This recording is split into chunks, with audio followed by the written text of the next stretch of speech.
മഴയൊക്കെ തുടങ്ങുമ്പോൾ ഇനി ഇമ്മ്യൂണിറ്റിയൊക്കെ കൂട്ടണം, അല്ലെങ്കിൽ സകലമാന പനികളും വരും. എന്തൊക്കെ പനികളാണ്?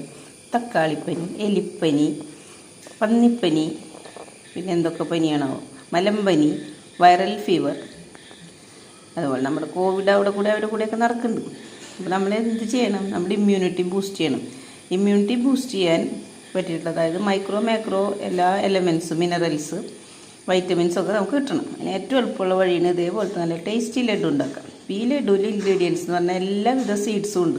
സൺഫ്ലവർ സീഡ്, പംകിൻ സീഡ്, എള്ള്, സെസമി സീഡ്, അതുപോലെ തന്നെ നമ്മുടെ ആശാളി, ക്രസൻറ്റ് സീഡ് ഒക്കെ ഉണ്ട്. അതുപോലെ നെയ്യ് ഉപയോഗിച്ചിട്ടുണ്ട്, നമ്മുടെ തേങ്ങ, പച്ച തേങ്ങ, കുറച്ച് സ്പൈസസ് ഉണ്ട്, ഏലക്കായ, ചുക്ക്, ജാതിക്ക.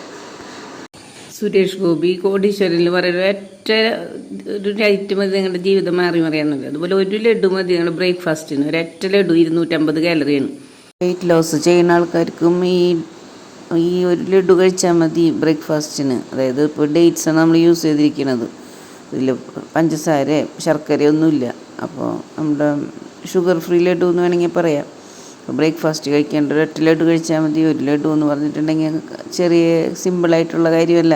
ഈ ലഡുവിൽ ഏകദേശം ഒരു 8 ഗ്രാം പ്രോട്ടീനും അതേപോലെ തന്നെ 250 കിലോ കാലറീസും ഉണ്ട്. അപ്പോൾ അതൊരു ബ്രേക്ക്ഫാസ്റ്റ്, വെയിറ്റ് ലോസുകാർ കഴിക്കുന്ന ബ്രേക്ക്ഫാസ്റ്റ് എന്ന് പറഞ്ഞാൽ അത്രയൊക്കെ കഴിക്കുള്ളൂ.